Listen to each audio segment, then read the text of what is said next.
Hey friends, if you wish to create a system restore point and restore the computer using the system restore option in Windows, then please watch this video. I will guide you through the procedure. It's very simple. Search for recovery and open the recovery menu. Click on open system restore and it will not work for the first time because we have no system restore point. So click on system protection.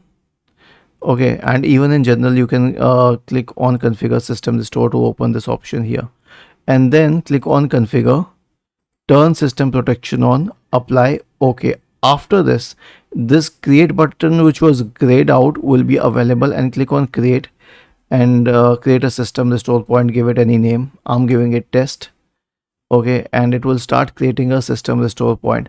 Now this needs a few minutes at times, and sometimes it can be done in a few seconds.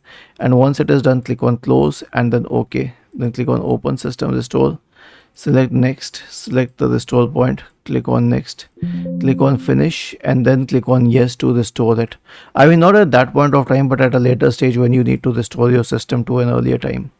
Was this helpful? If yes, then please subscribe to the channel, and if not, then let us know in the comment section of the video on how we could help you further. Thank you for watching this video and have a nice day.